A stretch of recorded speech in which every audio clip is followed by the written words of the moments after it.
good morning, gentlemen. Good morning. Good morning. Good evening to you.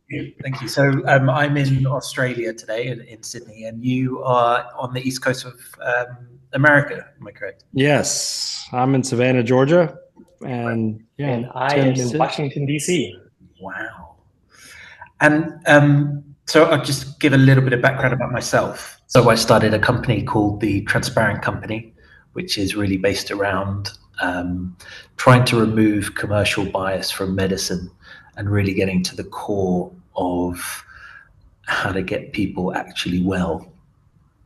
And I came across you guys with Timothy last year, and we went through this fantastic period of trying to do a mass with you guys online during a festival, and we were all doing like last minute, and it fell through in the end, but I was just so excited. And then I read the recent article that came out from Michael Pollan, and it all kind of like fell into place, and I was putting these guys online.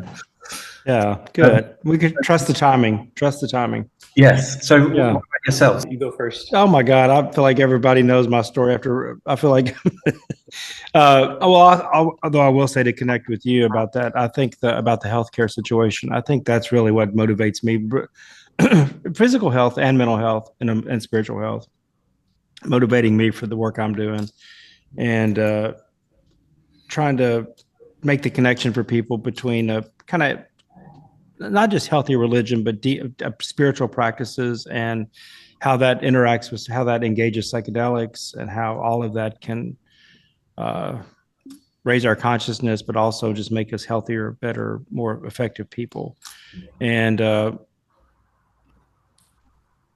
I feel like I'm thinking about the state of the world right now, and it's terrible here. It's really terrible here in the States, and I'm not sure there's going to be anything that's going to get us out of this unless we can really enough of us can get our consciousness raised enough to see our way out of it. And I was talking to a friend of mine yesterday and said it's like a storm. It's like a terrible storm that's coming, and there's no stopping it. And it's just, how do we make sure we're ready to help with the cleanup? And I kind of feel like that's what the psychedelics is going to be, as part of the cleanup. Because I used to think it'd be part of the prevention of whatever this is that's happening, but I don't think so. I think it's already started.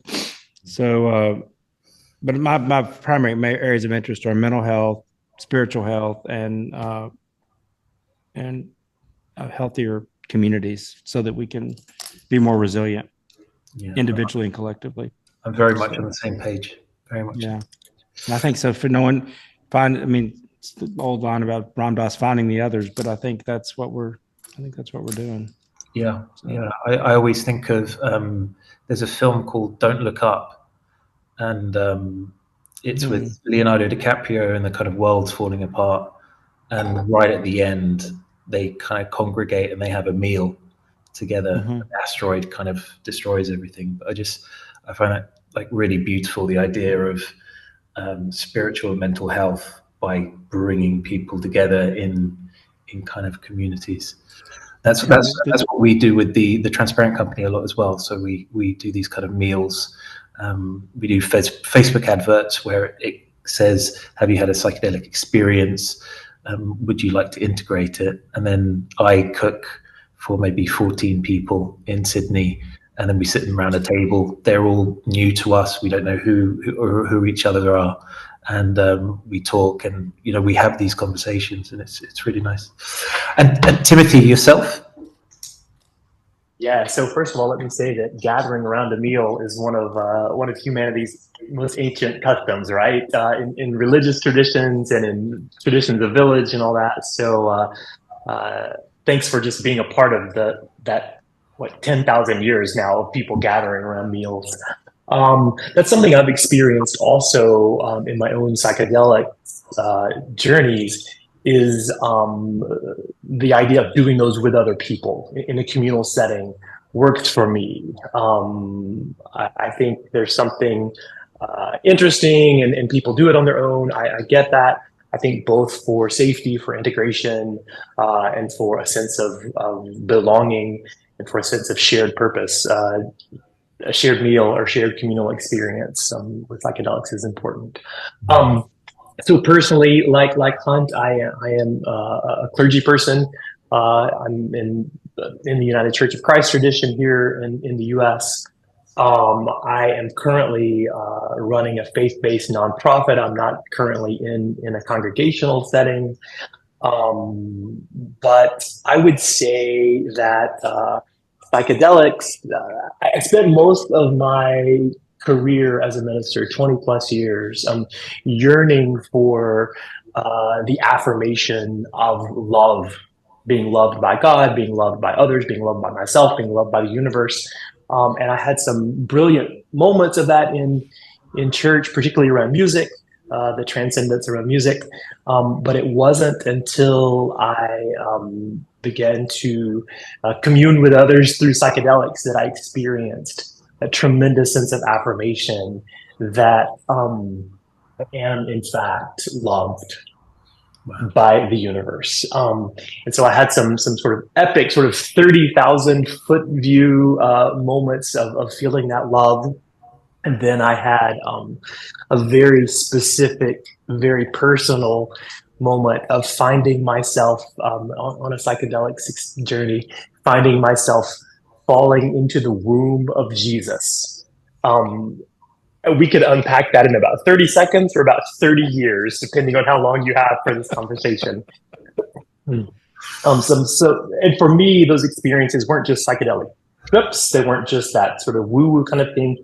They were really universal, tremendous affirmations of love and belonging and presence and purpose.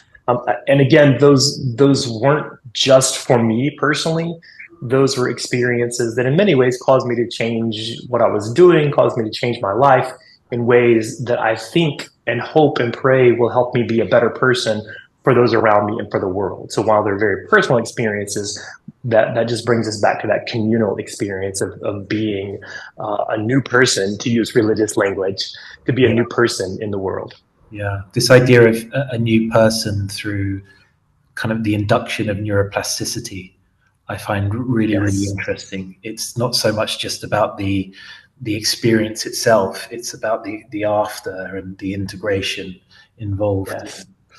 So, and we're exactly the same old person too, right? We don't change, except we do change, and that's the mystery of it. Yeah, and can you tell me a little about this new study that came out? That's really the reason I called you guys, because I remember you talking about it, Timothy, and then I really thought you were talking about the Good Friday experiments with Timothy Leary.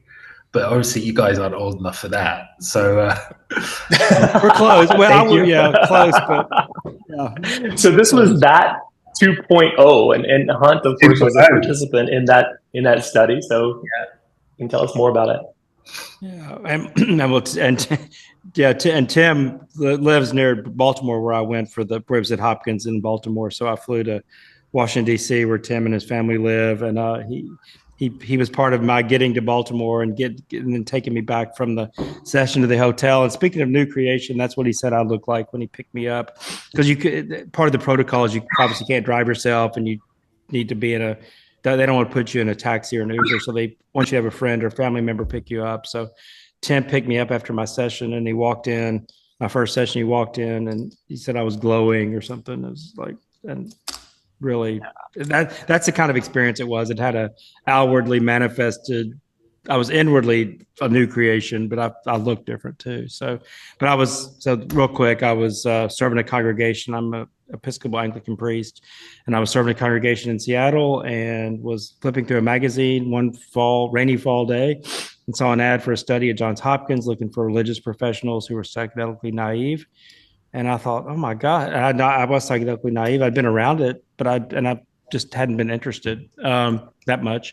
And in my younger days, and I saw that, and I was like, oh my God, Johns Hopkins is interested in what clergy think and how that connects to mental health. And so I thought, well, I won't get in because everybody's going to want to do this. But it took him about 7 years to fill it up, and I did get in, and was in the first round, and had an had two incredible experiences a month apart, very kind of not just Christian, but certainly with Christian themes and uh, Christian themes and ideas. I had probably the primary experience the first time was this sense of this Holy Spirit as an energy field moving through my body, and it was blocked in my throat, and my guy touched me on the shoulder, and that allowed it to be unleashed, and I just had this ecstatic several hours experience of my own body and God's presence in my body and the Spirit moving, and these blocks coming unblocked in my body and my voice coming back. And then the second experience was a lot of things, but one of the key moments was the sense that my ordination was being expanded or completed or confirmed at the feet of the universe. It felt very Christian and very much beyond that too. So and I knew it was going to change my work as a parish pastor and priest. Didn't know how, so I spent about 5 years discerning that and realized there was no place for Christians to talk about psychedelics, and really no place for psychedelic people to find a Christianity that might be helpful in integrating, for people that have a background or interest in Christianity, a version of Christianity that would be helpful for integrating these experiences, for understanding them, for finding connections in the Christian mystical tradition and scriptural tradition with these experiences. So, and as we've been at it about 4 years, Tim's on our board, and has been a companion in this all the way along, all from the very beginning, because he was there. I've not quite made that connection before, Tim, but you were there at the very beginning. So Tim's been a companion in this all the way through, and I'm grateful for his experiences. And I want a lot of things, but I want the world to get well. And I don't think it's about psychedelics getting us well. I think it's about a healthy spirituality and engaged spirituality. And psychedelics can be, for many people, a reliable and safe way to do that.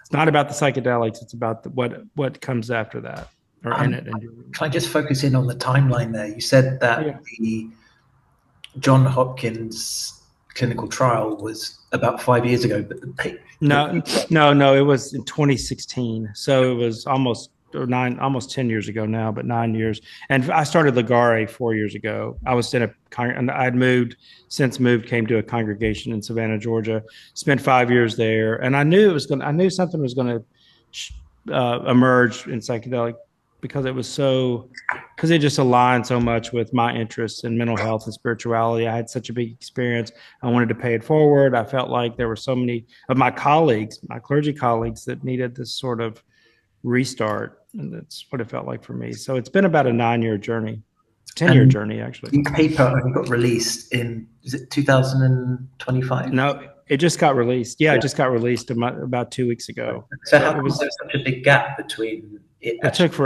It took forever to fill it up. It took literally, I mean, it wasn't the highest priority at Hopkins, but they were having trouble finding clergy to be involved. They did find one Muslim person, a chaplain, and they had trouble finding Jews who were psychedelically naive. Right. So it wasn't the highest priority but it took maybe 4 or 5 years to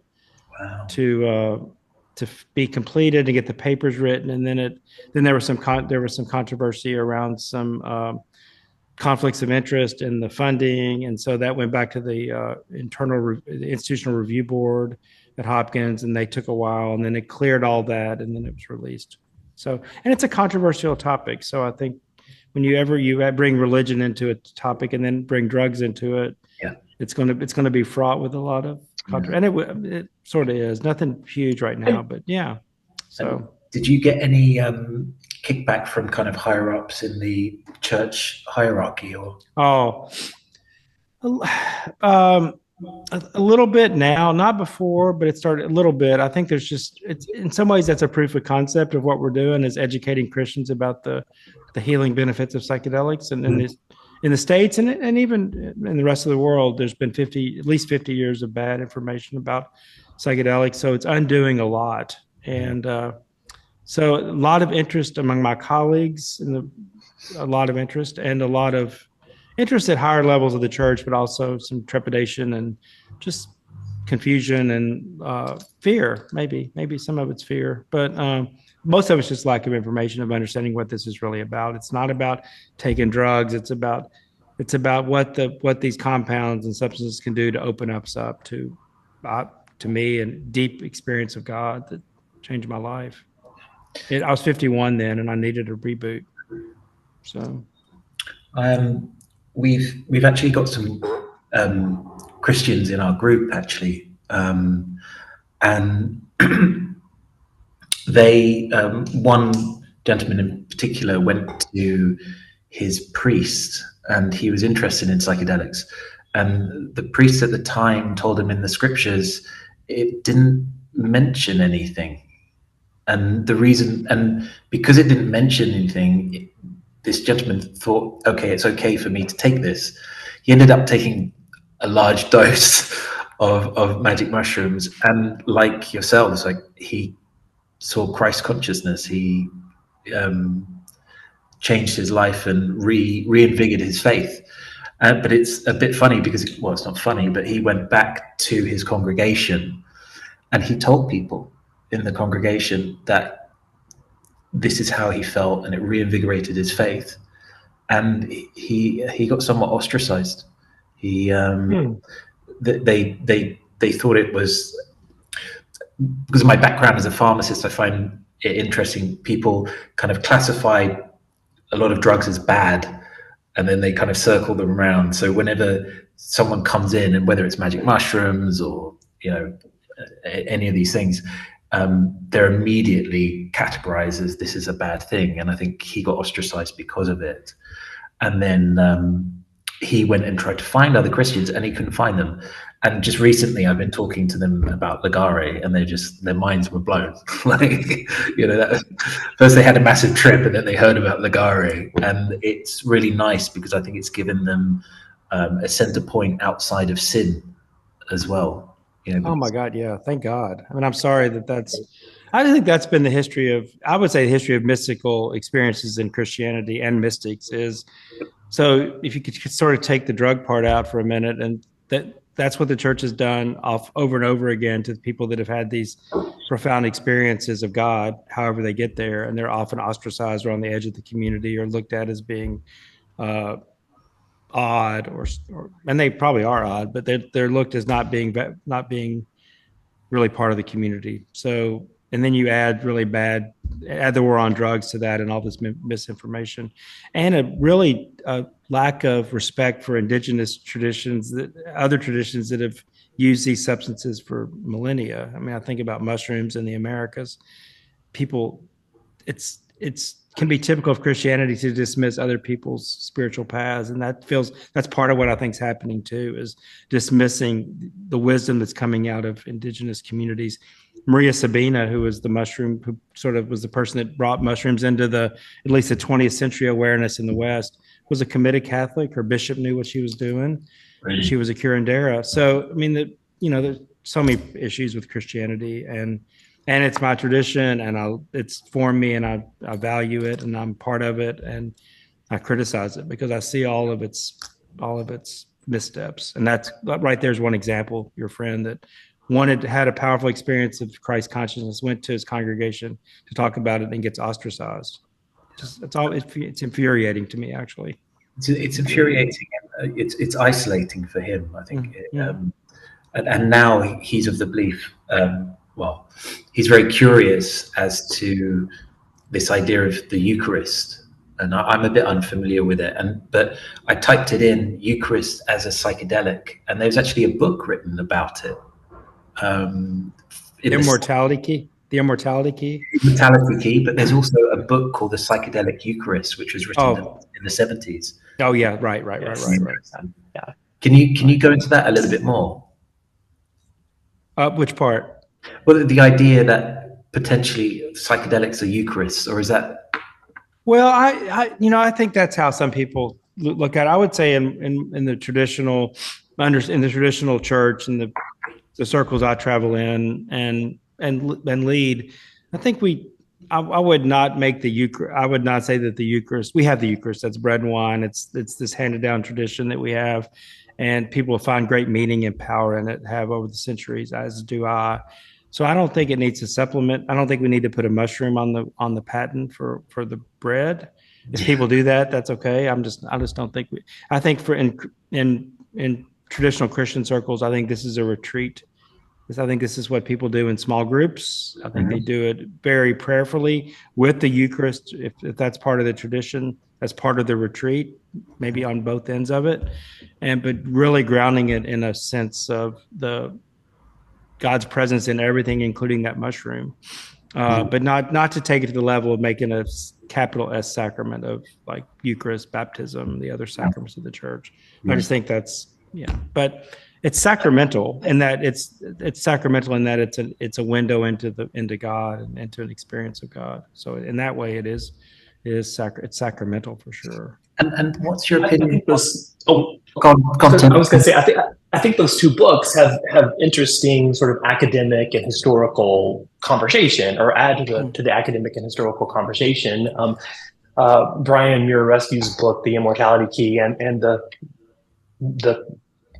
psychedelic Eucharist, both guessed that there was some psychedelic substance in the wine for a few centuries in early Christianity, and perhaps something in the bread. That's historical guesswork. It's good historical guesswork. But I think what's important, as Hunt was saying, the Eucharist, the meal, the communion meal, we're taking in the stuff of the earth, grapes, wheat. I mean, we're ingesting plants, right? And enough wine has the power to be a mystical experience on its own. We've reduced that during the ritual Eucharist to just a sip, and so we don't quite get the full effect of that. But again, it's what we're taking in from creation into ourselves. How does that nurture us? How does that feed us? How does that inspire us? And doing that in a group. Which communion, the Eucharist, is typically in a group of people. One rarely does that on one's own.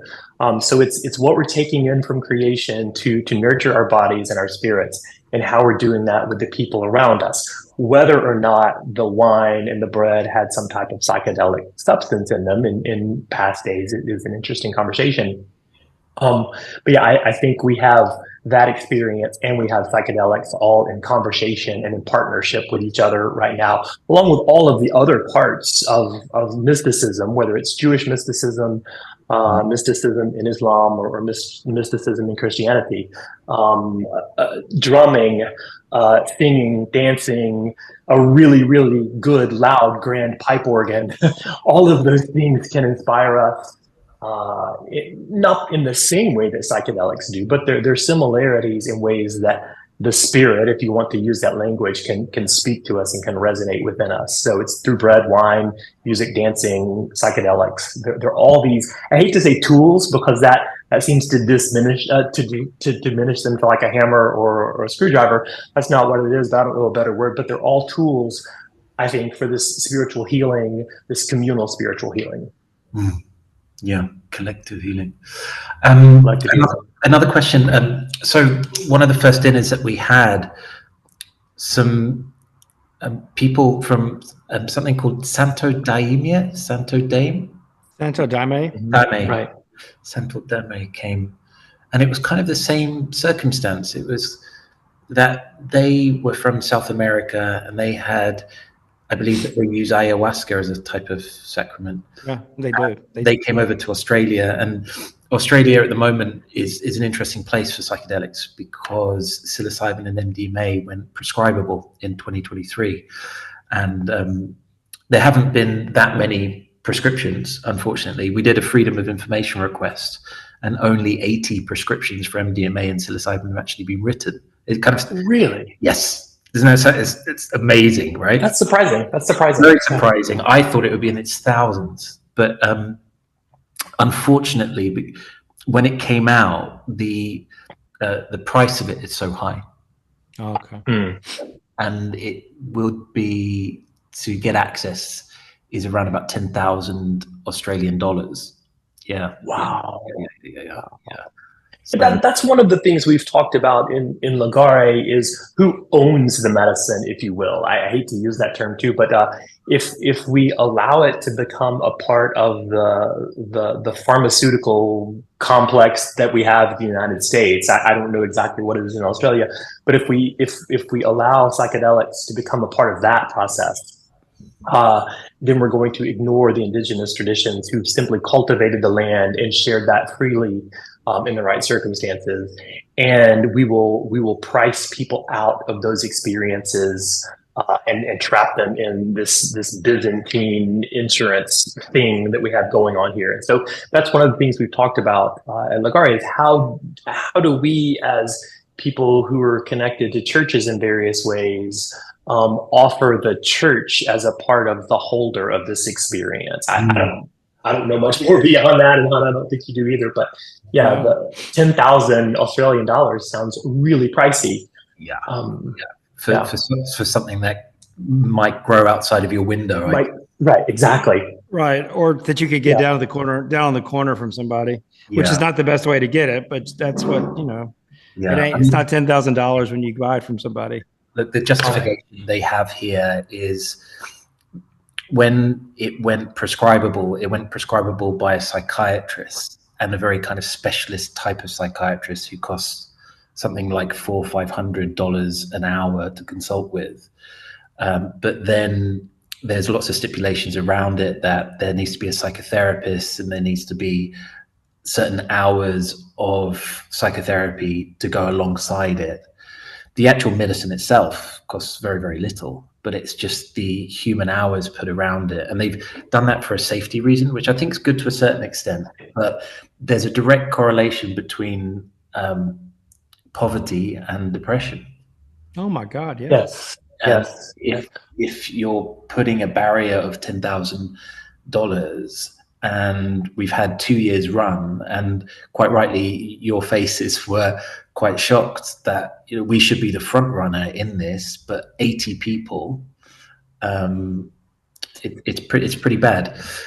Well, I understand why. Now I understand why there's only 80 people. Of course, that's ridiculous.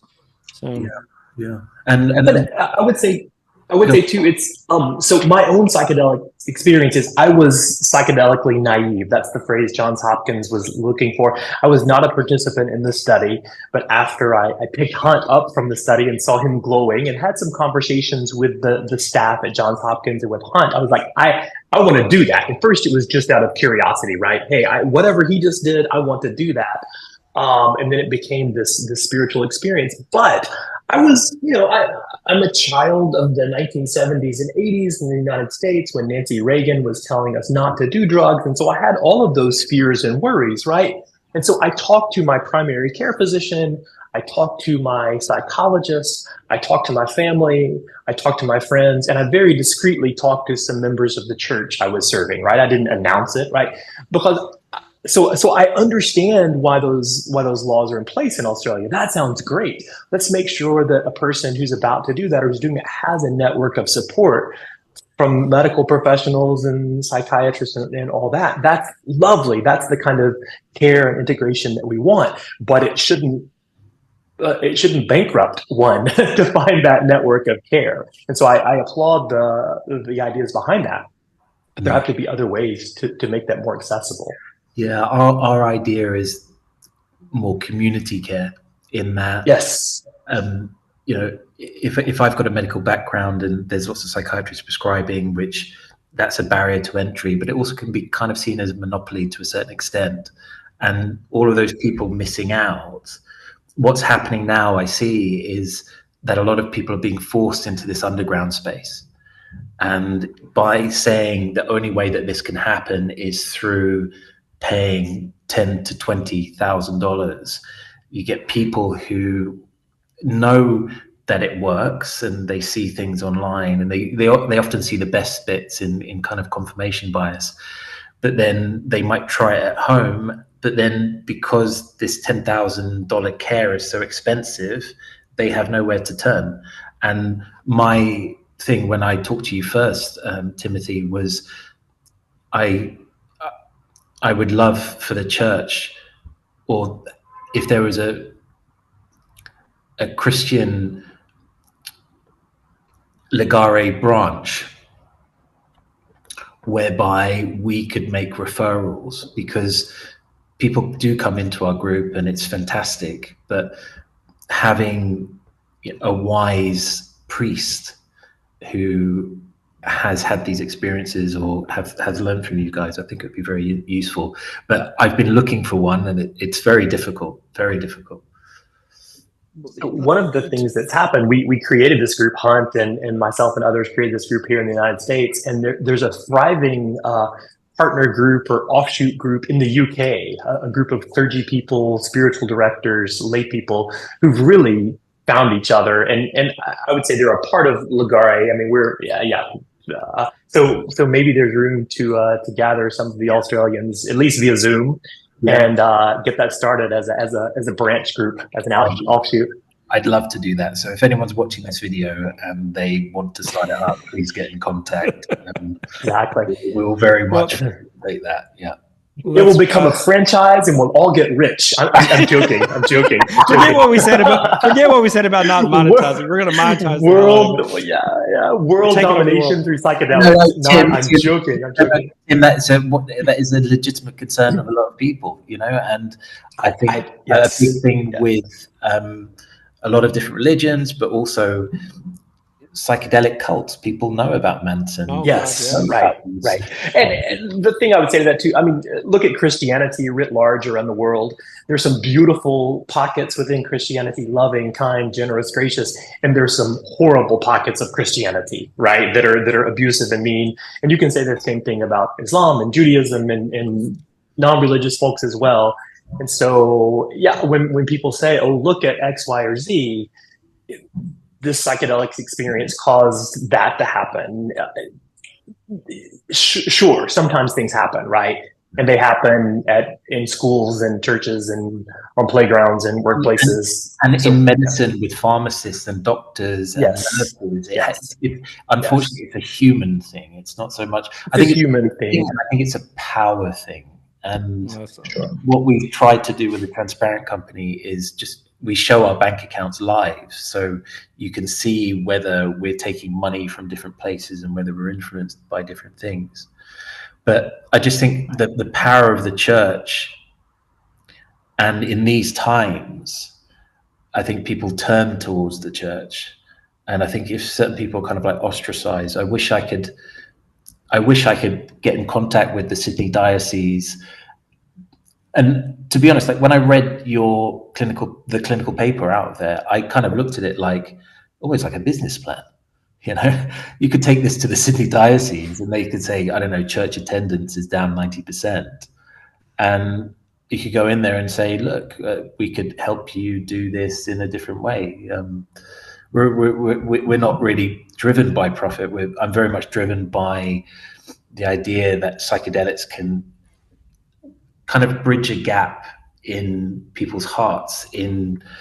I think a lot of things nowadays are very just kind of scientific and a little bit nihilistic. And I think that spirituality just gives hope and compassion and brings love back to people. And connects us. Before we get off that topic, one of the things I think one of the most successful things we've done at Legare in the last 4 years is cultivate a group of spiritual directors who meet in small groups with people to help discern whether or not to work with psychedelics, to do some integration. Tim and I, as clergy people, are trained in a certain way for institutional leadership, and it's often trying to move the most people through the smallest funnel. Or it's the role of the parish clergy person is different than spiritual directors who are trained to help people find where God is moving in their individual life. And we have some of that, but ours it's more communal for parish clergy. And I think and I'm sure I know there's spiritual directors in Australia. So I would say that's one place. And I'm sure there's some clergy people in Australia, but it's going to be, what I'm finding is there's a lot of resistance among clergy. There's a lot of interest and a lot of resistance. Yeah. And for the ministry of spiritual direction, which goes back to the 2nd or 3rd century in the church, or 3rd, 4th century in the church, of being a spiritual companion.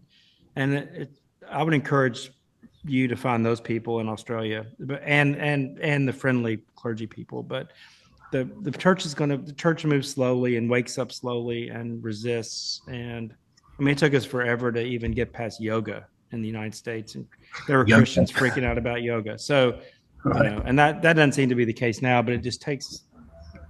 Christians have a very often myopic view of things. I mean, I'm speaking as one and someone who's led communities. We don't often look out because, at least in the West, we've dominated, and so we don't think. So, if there is someone out there who is devoutly Christian and potentially they've done a psychedelic and they're alone in Australia or, you know, outside of the jurisdiction of Leary, I guess Leary is an international thing. You said you've got not legally, but in practice we are, for sure. Could they contact you? Would they go to leary.org and they? Yeah, definitely. In fact, I would just get team@leary.org, TEAM@leary.org. There's the three of us that are sort of co-directors, and there's one of the people is really working with spiritual care, and as part of that is spiritual direction. So that would team@leary.org. One of the things we've tried to do, you mentioned financial transparency and ownership and all those things. One of the things we've done with Leary and are doing is transforming the organization from sort of a traditional nonprofit structure, which in the United States is still somewhat very corporate, hierarchical with the board and all those things. And we want to have those things, but we're transforming the organization from the sort of hierarchical top-down model to a worker-led, member-driven sort of communal experience. So we're changing our way of being an organization because we think that fits better with making psychedelics open to all. So people join the organization and everyone is entitled to a common voice. We're headed in that direction. So and we're using a tech platform that allows for conversation both communally and one-on-one that's safe, that's network building. So if there is someone in Australia who feels alone, right? They may connect with someone in some small town in the American South who also feels alone. So we're using the technology that we have these days to connect people. So while we are a US-based organization, we do have this global network that people can join and find affinity groups within Leary, people who are interested in indigenous practices, interested in what psychedelics means for their particular tradition, what psychedelics means for ordained clergy, for LGBTQ people, for women. We're trying to create affinity groups where people can connect in all those ways, bringing their spirituality, their Christianity to that as well. So hopefully some folks in Australia can find some community through that. Great. And as I was getting ready for this call this morning, thinking how hard it was to us to find a time, East Coast and in Australia, to even do it. It was hard. I was thinking everything we're offering, at least the live stuff we're offering, is not really set up for anybody. It's not somewhere between Los Angeles and London. It's kind of our time zone range. And I was thinking, as I was getting ready for the call, to think it's really would be very good for everyone to find some people in Australia that we could begin to work with to create a group for that side of the world, those time zones. So because a lot of the stuff we are to be live and on Zoom can be helpful in a way that a recorded thing isn't. And I think we're going to do more of that as a group because people can't come out. A lot of people can't come out. I just wanted to kind of get a little bit more into the kind of trip aspect of it as well. Like we've talked a bit about faith, but a lot of people in our group, we do this integration where we kind of sit around and we talk about our different trips. Is there anything that you have found out about your trips and the experience that you had that's kind of unraveled over time? Or did you find everything you needed to know during the trip? For me, I would say those have. For me, I would say those have been my trips and my integration. It's been a process, right? In the moment, you have the experience. You reflect on it immediately after or the next day or something. You're like, oh, wow, this happened, that happened, this happened. And then it takes a while for all that to sift out, right? Okay, I thought this was one thing, but it seemed to be something else. So that integration, the ongoing integration, has been important for me, right? To think about those experiences. So I think it's important if someone has a psychedelic experience, if they have a trip, to talk to someone about that immediately thereafter, to write it down, some notes, right, so that you can remember it, or speak a voice note into your phone or something like that. But then go back to that experience in a week and in a month and in 6 months, and let that sort of sift through your brain and your mind and your spirit and say, oh, that's what that was about. I think it takes time. Yeah, it takes a lot of time, I find, just to kind of unravel everything. And how's life been since the Poland article? Have you been hounded? So it looks like Hunt dropped off the call accidentally, or something happened. So there's been a tremendous response to that. There have been some other news stories in various publications that have responded to that. A couple of people have been critical in the best way to say, oh, well, he didn't address this, or the Johns Hopkins study didn't address that. The next time something like this happens, they should focus on this in a different way. But I think the response, I mean, of course, there are always people who are like, what is this about? The response, though, seems to be overwhelmingly positive. Lots of emails to Leary as an organization, lots of social media posts, lots of people saying, what? I had no idea that, these Christian clergy people were doing mushrooms and meeting God. So lots of curiosity, lots of positive affirmation. And of course, a few people saying that's just crazy, or you shouldn't do that. So, yeah. And are there any other religions which are the kind of same thing? Because the article was called "Your Priest on Drugs," I thought. And your priest, yeah. So the United States, Australia too, is Christian centric. Of course, that's the largest religious tradition. The participants in the study were overwhelmingly Christian, but there was a Jewish rabbi who took part. There was a Muslim chaplain who took part, and they have founded a Jewish psychedelic society, so people can look that up too, and then a Muslim psychedelic society. So they were, the minority groups within the study, but those three traditions have all seen these groups like Leary grow out of the experience. And there's some really good conversations too between the Jewish leaders, the Muslim leaders, and the Christian leaders about what's unfolding.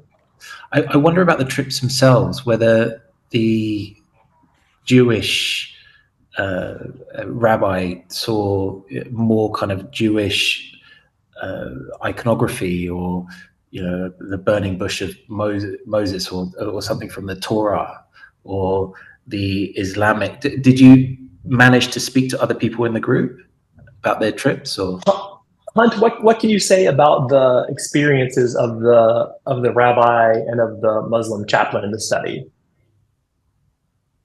Well, I think I've talked to Sugar, who's the Muslim woman, more specifically. It's fine. Yeah, that's, even though there's some mention of both Zach Kamenetz, who's started Shefa, and then Sugar, who started a Muslim organization. I think for Sugra, it was this experience, and this is interesting for a Muslim, well, for any of us actually, but she had a deep experience of the divine, the feminine nature of God. And that comes up a lot. I mean, that comes up for Christians too, that there's, we often have this vision of God because that's how the scriptures are sort of written, that this is a sort of male energy. And I think that's at least Sugra's experience. And so not everyone had experiences directly connected to their tradition. I mean, a lot of the Christians didn't necessarily have what we would call a specifically Christian experience, but that's about all. I'm sorry, I don't have more information than that, but I know for the non-Christians, the playlist at Hopkins, the playlist they use has a lot of Christian music in it, not more classical music, which is often, which is also often has religious themes to it. And I think for the Jewish and Muslim participants, that was often a little disruptive. So one of the things that those groups are working on is, what does a playlist look like for a Jewish group or for a Muslim group. Yeah. And that was the intention and that's the playlist they've used in the research. So it's been consistent, but for these religious professionals, it did feel a little discordant, I guess. The science is so difficult because some argue that psychedelics are kind of like super placebos. So the set and setting can induce how they think, right? So the music should, in theory, be non-denominational, but maybe they didn't.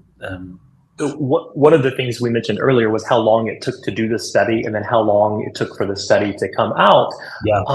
And one of the question or some of the conversation has been around, is there a way to scientifically study religious experiences? You talked about smoking cessation. You can measure that, right? You went into it, you smoked a pack a day. Before that, you haven't touched a cigarette since then. That's a thing that we can measure. To some degree, we can measure the people who've done the psychedelic studies in regard to depression or anxiety. We have some scientific tools to measure that. It's harder to measure religious, spiritual experiences. How do we quantify that in any kind of scientific way?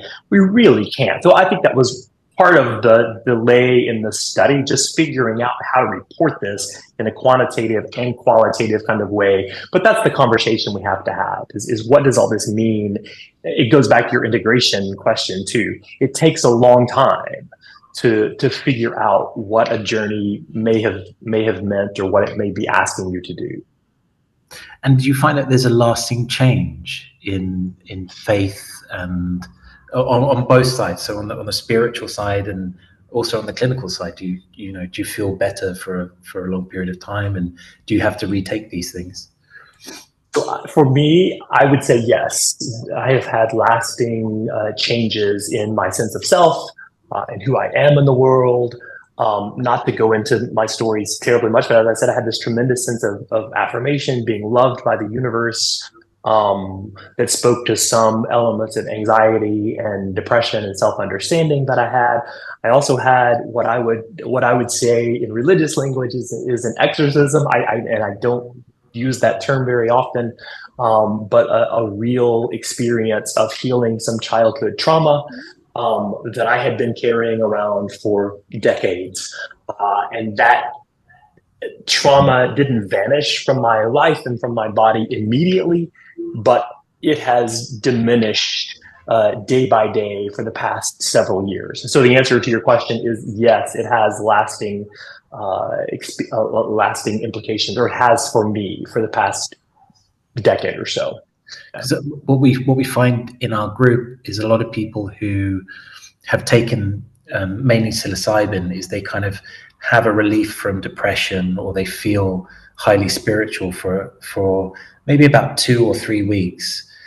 And you find that people who don't integrate and don't do things like meditation and gratitude and things, it kind of comes back down. And then when it comes back down to a certain point, they tend to take it again. And there's this kind of like cycle that they go through. I think some people may find that to be a part of their spiritual discipline. Maybe they do that once a year or for a certain period of time. Some people may just have one psychedelic experience, and then through integration, through conversation with their therapist or a spiritual director that Hunt mentioned earlier, or through conversations with friends, they may go back to visit that over and over and never have another psychedelics experiences. I think some of the participants in the Johns Hopkins study were like, hey, that one time was enough. That did it for me. And there are others who are like, hey, I want to dig deeper into that. Yeah. So, again, I think the collective experience is important. The conversations with others, the meals that you're hosting, those things are very helpful in maintaining the benefits, if you will, of the experience, whether it's once or once a year or whatever. It's interesting the difference between some people, because some people kind of go into this. They either take it once and it blows their socks off, and then they never go back. They're kind of like, that's enough for me. I got the message. I'm hanging up the phone. Right. Then there are people who it's kind of not enough, whereby they go back, and sometimes what happens there is they go for stronger and stronger and stronger doses. Hunt, my question was just what dose did you receive when you were in the trial? I think, gosh, I can't remember. So there was it was pharmaceutical. So it was a lab produced. It was in a capsule. I've heard it's the equivalent of about 3.5 grams of dried mushrooms. So I can't remember what the actual capsule was, but it was about the equivalent of 3.5 grams of dried mushrooms. It was a pretty medium high dose, pretty big dose. And the second time was a little bit more. If we wanted it, we had a choice to go do more, and it was based on our weight, and they had a formula for that. But it was a bit, and it was a new experience for me. So those first two experiences probably have been the most profound. And I think it's been spiritual practice. I've done other things, but those two, I've heard Bill Richards say you could integrate a psychedelic experience the rest of your life. You don't one, and I think sometimes people go, like, we overconsume things. I think there's a tendency to keep going back to the well when probably it's be helpful just to just do as much work with an individual experience as you can. And then if you feel like you need it, I could see people needing a boost maybe twice a year. That's the thing about having groups of people you do this with, and do it very intentionally in a very spiritual setting. And I think the spiritual disciplines and practices that we talk about in Christianity can be extremely helpful on the front end and the back end. And that's where meditation or breath work and can continue the healing or maintain the healing that happens. Someone in the group talked about spiritual tourism. I didn't really, but is that when you kind of like pop in and then you don't take it and embed it into your life? Right. Yeah. It's sort of like going to St. Paul's Cathedral in London. You're like, wow, this is great. But we don't go there every Sunday, right? That's the same thing. So yeah, you take some mushrooms and you're like, wow, this is great. And then you go on about your life. That's spiritual tourism. Spiritual tourism. It's a new one on me. Yeah. What else have we got here? So yeah, I see some of the churches in Australia and I kind of walk past them and I'm just like, it'd be lovely if that space was used for this type of thing, like if we could get a group in there and start talking to people. But there's a great British philosopher, you may know, Rupert. What's his last name? Sheldrake. Rupert Sheldrake. And Rupert Sheldrake, who has has this idea of cathedrals on cannabis is one of the things that he talks about. We do pilgrimages to cathedrals. That's different from what we're talking about here. But yet those spaces, those places, those communities have profound possibility.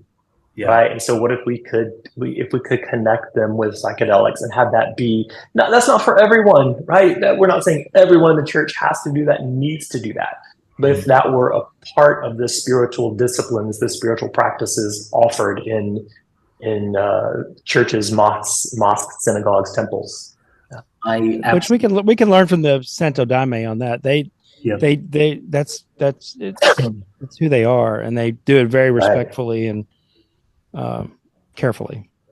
So. Right. Would that be the ultimate objective of Leary, to kind of make something like Santo Daime? No, because I think it needs to be. Christianity is so big and complicated and diverse. I think it's resourcing existing communities and structures to integrate.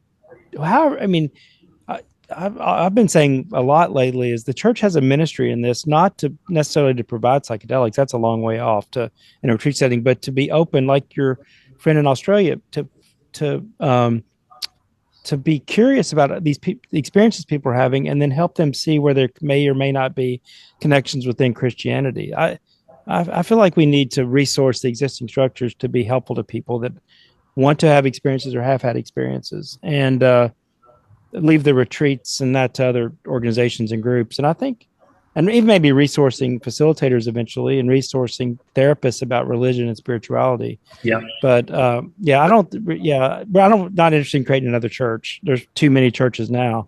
But I think resourcing existing groups, because what the Anglicans are going to do be different than what the Baptists or the Presbyterians are how they would look at it. Not that different, but like, how does each individual community make sense of this and help people make sense of it? Yeah. There's definitely been too many schisms. You don't need to Yeah, exactly. Yeah, we do. Yeah.